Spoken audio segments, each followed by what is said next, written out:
Hello दोस्तों, आज हम इस वीडियो के माध्यम से एक ऐतिहासिक अन्याय के बारे में बातचीत करेंगे जो भारत पाकिस्तान के विभाजन के समय एक समुदाय के साथ अन्याय हुआ है, जिस अन्याय का भुगतान अब तक वो समुदाय कर रहे हैं। जब अपना पूरे भारत देश स्वतंत्रता दिवस की खुशी मना रहे होते हैं, ठीक उसके 2 दिन बाद 17 अगस्त को चकमा समुदाय के लोग क्यों काला दिवस के रूप में मनाते हैं, तो आइए हम इस वीडियो के माध्यम से जानेंगे। और इस बात को जानने के लिए वीडियो के अंत तक जुड़े रहे। चकमा साम्राज्य भारत के आज़ादी के लगभग 170 साल पहले से ही ब्रिटिश के खिलाफ अपने राज्य में आवाज उतार रहे थे और ये चकमा साम्राज्य भारत के प्रति हमेशा वफादार रहे हैं। जब अखंड भारत को आपस में बांटा जा रहा था, तब ऐसा कहा गया था कि जनसंख्या के हिसाब से भारत और पाकिस्तान को आपस में बांटा जाएगा। इसलिए उनको ये भी लगा चकमा साम्राज्य में 99% गैर मुस्लिम यानी कि बौद्ध थे, इसलिए उन्हें भी भारत में शामिल कर लिया जाएगा। और इस बात को तत्काल प्रधानमंत्री नेहरू ने भी स्पष्ट कर दिए थे। 14 जुलाई 1947 को पर्वत चट्टग्राम जन समिति के महासचिव स्नेह कुमार चकमा के द्वारा बंगाल सीमा आयोग को एक ज्ञापन सौंपा गया। 16 जुलाई 1947 को बंगाल सीमा आयोग के द्वारा एक बैठक बुलाया गया, जिस पर ज्ञापन के ऊपर लगभग 1.5 घंटा तक चर्चा हुआ। उस बैठक के दौरान स्वयं आयोग के अध्यक्ष सीएसटी के दलीलों को सुनने के लिए मौजूद नहीं था। कांग्रेस एवं हिंदू महासभा मेमोरेंडा ने भी एक भी शब्द सीएसटी के लिए नहीं बोले। कमीशन के 2 सदस्य एवं मुस्लिम लीग के वकील स्नेह कुमार चकमा के वकील के साथ और गैर मुस्लिम वकीलों के साथ झगड़ा करते रहे। इसके बाद स्नेह कुमार चकमा नेहरू एवं पटेल जी के सामने इस बात का नाराजगी जताए। फिर बाद में पता चला भारतीय स्वतंत्रता अधिनियम 1947 में से रेडक्लिफ ने 7 पन्ने हटा दिए थे एवं सरदार जी के द्वारा लिखित पत्र को डस्टबिन में फेंक दिया गया था। मुलाकात के दौरान सरदार पटेल जी ने स्नेह कुमार चकमा को आश्वासन दिए थे, मैं किसी भी हालत में आपके सीएसटी के साथ दूंगा और आपके पीछे खड़ा रहूंगा। 14 और 15 अगस्त के बीच लगभग 10,000 लोग इकट्ठा हुए और कॉलोनल हायडे ने कहा, अब तुम सभी लोग आजाद हो और चिट्टीगांव हिल ट्रक भारत के हिस्सा बन चुका है भारतीय स्वतंत्र अधिनियम 1947 के तहत। इसके बाद 15 अगस्त 1947 को चकमा समुदाय के लोगों ने अपने साम्राज्य में भारतीय ध्वज लहराए एवं चकमा समुदाय के लोगों ने 3 दिनों तक भारत का हिस्सा बनने की खुशियां मनाया। रेडक्लिफ अवार्ड के द्वारा 12 अगस्त 1947 को चिट्टीगांव हिल ट्रक्स एवं चकमा समुदाय के राज्य को पाकिस्तान को दिया गया। इस बात का प्रचारण 17 अगस्त 1947 को रेडियो के माध्यम से किया गया। जब इस बात का प्रचारण हुआ तो उस समय चिट्टीगांव हिल ट्रक के लोग बहुत ज्यादा दुखी हुए और तत्काल वहां पर पाकिस्तानी फौज पहुंचकर भारत के झंडा को नीचे गिरा दिया गया एवं बहुत सारे बेगुनाह नेताओं को गिरफ्तार कर लिया गया ताकि वो आगे जाकर किसी प्रकार के विद्रोह न करे। 19 अगस्त 1947 को चकमा जन नेताओं के द्वारा एक आपातकालीन बैठक बुलाया गया। उस बैठक के दौरान सभी लोगों ने एक प्रस्ताव पारित किया, जिसमें रेडक्लिफ अवार्ड को जोरदार विरोध करना एवं जरूरत पड़े तो पाकिस्तान के विरुद्ध विद्रोह कर देना। और तीसरा प्रस्ताव ये था, स्नेह कुमार चकमा को तत्काल वहां से बाहर निकल जाना चाहिए और भारत से सभी प्रकार की सहायता की मांग करना चाहिए और उन्हें किसी भी हालत में पाकिस्तानी आर्मी के द्वारा गिरफ्तार नहीं होना चाहिए। जन नेता स्नेह कुमार चकमा अपने चकमा साम्राज्य को पाकिस्तान को दिए जाने पर नाराज थे, इसलिए वो भारत में आकर तत्काल उप प्रधानमंत्री से आकर मुलाकात किया सरदार वल्लभ भाई पटेल जी से। सरदार वल्लभ भाई पटेल जी आश्वासन दिए थे कि यदि आप इस पाकिस्तान के खिलाफ लड़ाई लड़ना चाहते हैं तो हम आपको सभी प्रकार से मदद करने के लिए तैयार हैं, जैसे कि आर्थिक बल और सेना बल, लेकिन मैं किसी प्रकार से पहले निर्णय ले लूं, ये अच्छा होगा यदि आप गांधी और नेहरू जी से जाकर बात करेंगे। स्नेह कुमार चकमा को प्रधानमंत्री नेहरू जी से मुलाकात के लिए लगभग 50 दिन लगे, लेकिन जब चिटागोंग हिल ट्रक्स के लिए मदद मांगा गया तो नेहरू जी को बहुत गुस्सा आया। तुरंत अपने कुर्सी से उठ गए और कहा, क्या आप फिर से भारत में विदेशी रूल लाना चाहते हैं क्या? उनका गुस्सा देखकर स्नेह कुमार चकमा मन ही मन दुखी हुआ और सरदार वल्लभ भाई पटेल जी से बिना मुलाकात किए रंगमट्टी वापस चले गए।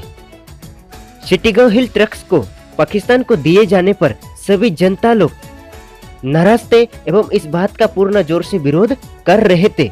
यहाँ स्नेह कुमार चकमा लगातार भारत सरकार से ये गुहार लगा रहे थे कि चिटागोंग हिल ट्रक्स को पाकिस्तान से निकालकर भारत में मिलाया जाए, जिसके चलते 24 जनवरी 1948 को यूनाइटेड नेशन ऑर्गेनाइजेशन को एक पत्र भेजे एवं गांधी जी, नेहरू जी, पटेल जी, श्यामा प्रसाद मुखर्जी को टेलीग्राम करके इस बात का जिक्र किए। बाद में ये पता चला बंगाल सीमा आयोग के 2 सदस्यों ने भी रेड लिप अवार्ड को पुनर्विचार करने के लिए आग्रह किए थे, लेकिन उन दोनों को भी नेहरू जी ने जोरदार फटकार लगाया और चिटागोंग हिल ट्रक्स के समर्थन नहीं किए। स्नेह कुमार चकमा के वकील गांधी और नेहरू जी से दिल्ली में मुलाकात किए, लेकिन महात्मा गांधी जी ने समर्थन करने से इनकार कर दिए। सरदार एवं अन्य नेताओं के साथ सीएसटी के लोगों को लगा उनके ऊपर हुए अन्याय का सुधार करने के लिए भारत सरकार के द्वारा प्रयास किया एवं सीएसटी के लोगों की बातों को भारत सरकार के द्वारा कोर्ट के समक्ष पेश किया गया होगा, लेकिन ऐसा नहीं हुआ। इसलिए चकमा, मरमा, त्रिपुरी, मिजो, गारो, संतल, काशी, मीतेई अनेक सारे समुदायों को पाकिस्तान में न चाहते हुए पाकिस्तान का हिस्सा बनना पड़ा। तो इस प्रकार चकमा साम्राज्य पूरे तरीके से पाकिस्तान के हिस्सा में चले गया। तो इस प्रकार पूरे चकमा साम्राज्य और चकमा नागरिक और चकमा बौद्ध के साथ ऐतिहासिक रूप से एक अन्याय हुआ है। आज भी वो अन्याय का जो है भरपाई नहीं हुआ। आज भी वो लोग दुख और तकलीफ बांग्लादेश में झेल रहे हैं। चकमा जन नेता भारत के बड़े बड़े नेताओं से मुलाकात कर रहे ताकि चकमा साम्राज्य को भारत की ओर मिलाया जाए। इसीलिए चकमा समुदाय को गद्दार नाम से बुलाया जाने लगा और चकमा लोगों के साथ अन्याय, अत्याचार और उनका बहन बेटियों के साथ खुलेआम अन्याय होना शुरू हो गया। चकमा लोगों के घरों को जलाया गया, घर से बेदखल कर दिया गया एवं बौद्ध मंदिर को भी जलाया और बहुत सारे लोगों का कत्लेआम कर दिया गया था। 1971 में भारत की मदद से पूर्व पाकिस्तान एक स्वतंत्र देश बना। जब बांग्लादेश स्वतंत्र हुआ उसके बाद भी स्नेह कुमार चकमा 16 सालों तक फिर से भारत सरकार को चिटागोंग हिल ट्रक्स को भारत में मिलाए जाने का गुहार लगाए, लेकिन उसके ओर भारत के किसी राजनेताओं ने ध्यान नहीं दिए। तो इस प्रकार दोबारा और फिर से न चाहते हुए उन्हें फिर से बांग्लादेश का हिस्सा बनना पड़ा। तो इस प्रकार आज भी बांग्लादेश में चकमा समुदाय एवं अन्य समुदायों के साथ इस प्रकार अन्याय हो रहे हैं। उनके जल, जंगल, जमीनों को छीना जाता है और न्याय मांगने पर किसी प्रकार के न्याय नहीं मिल पाता। आजादी के समय चिटागोंग हिल ट्रक्स एवं चकमा साम्राज्य में 99% गैर मुस्लिम थे।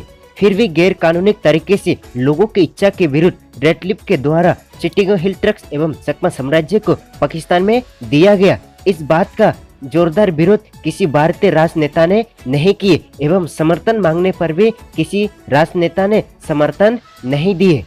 गांधी, नेहरू जैसे बड़े नेताओं ने चकमा साम्राज्य को भारत में क्यों नहीं मिलाए एवं उन सभी लोगों को क्यों समर्थन नहीं किए? भारत और चीन युद्ध के बाद 1964 में वेस्ट पाकिस्तान से कुछ चकमा समुदाय के लोगों को भारत सरकार के द्वारा स्थायी रूप से बचाने के लिए भारत में लाया गया।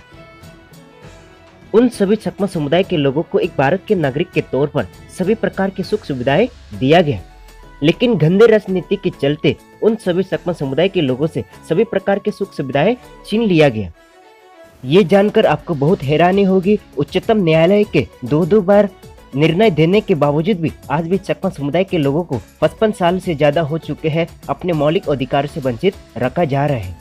इस बात को अच्छे से जानने के लिए चकमा माइग्रेंट केस जो वीडियो है वो डिस्क्रिप्शन में जाकर जरूर देखें। जिस समुदाय के लोगों ने भारत की आज़ादी के लिए अपना बलिदान दिए एवं भारत के प्रति हमेशा ईमानदार बने रहे, उस समुदाय के साथ इस प्रकार ऐतिहासिक रूप से रेडक्लिफ के गैर संवैधानिक निर्णय ने एवं भारत के असहयोगी राजनेताओं के कारण आज 10 से 15 लाख सकमा समुदाय के लोगों को अंधकार में जीवन यापन करना पड़ रहा है एवं सकमा समुदाय के एक परिवार को दो हिस्सा में बांटा गया। तो इस प्रकार 17 अगस्त 1947 को ऐतिहासिक रूप से सकमा समुदाय के साथ अन्याय हुआ है। रेडक्लिफ के गैर संवैधानिक निर्णय एवं भारत के असहयोगी नेताओं एवं अपने भाइयों से विचरने के दुख में और अपने भाइयों के साथ आज जो अन्याय अत्याचार हो रहे उसके विरोध में सकमा समुदाय के लोग भारत में रहने वाले 17 अगस्त को एक काला दिवस के रूप में मनाते हैं। दोस्तों, ये वीडियो को ज्यादा से ज्यादा शेयर करें ताकि देश के हर नागरिक को ये पता चले ऐतिहासिक रूप से किसी एक समुदाय के साथ अन्याय किया गया है। दोस्तों, यदि आप हमारे चैनल पे नए हैं तो हमारे चैनल को जरूर सब्सक्राइब करें ताकि सकमा समुदाय से जुड़ी हर बातें आपके तक पहुंचे। हमें समर्थन करने के लिए बहुत बहुत धन्यवाद।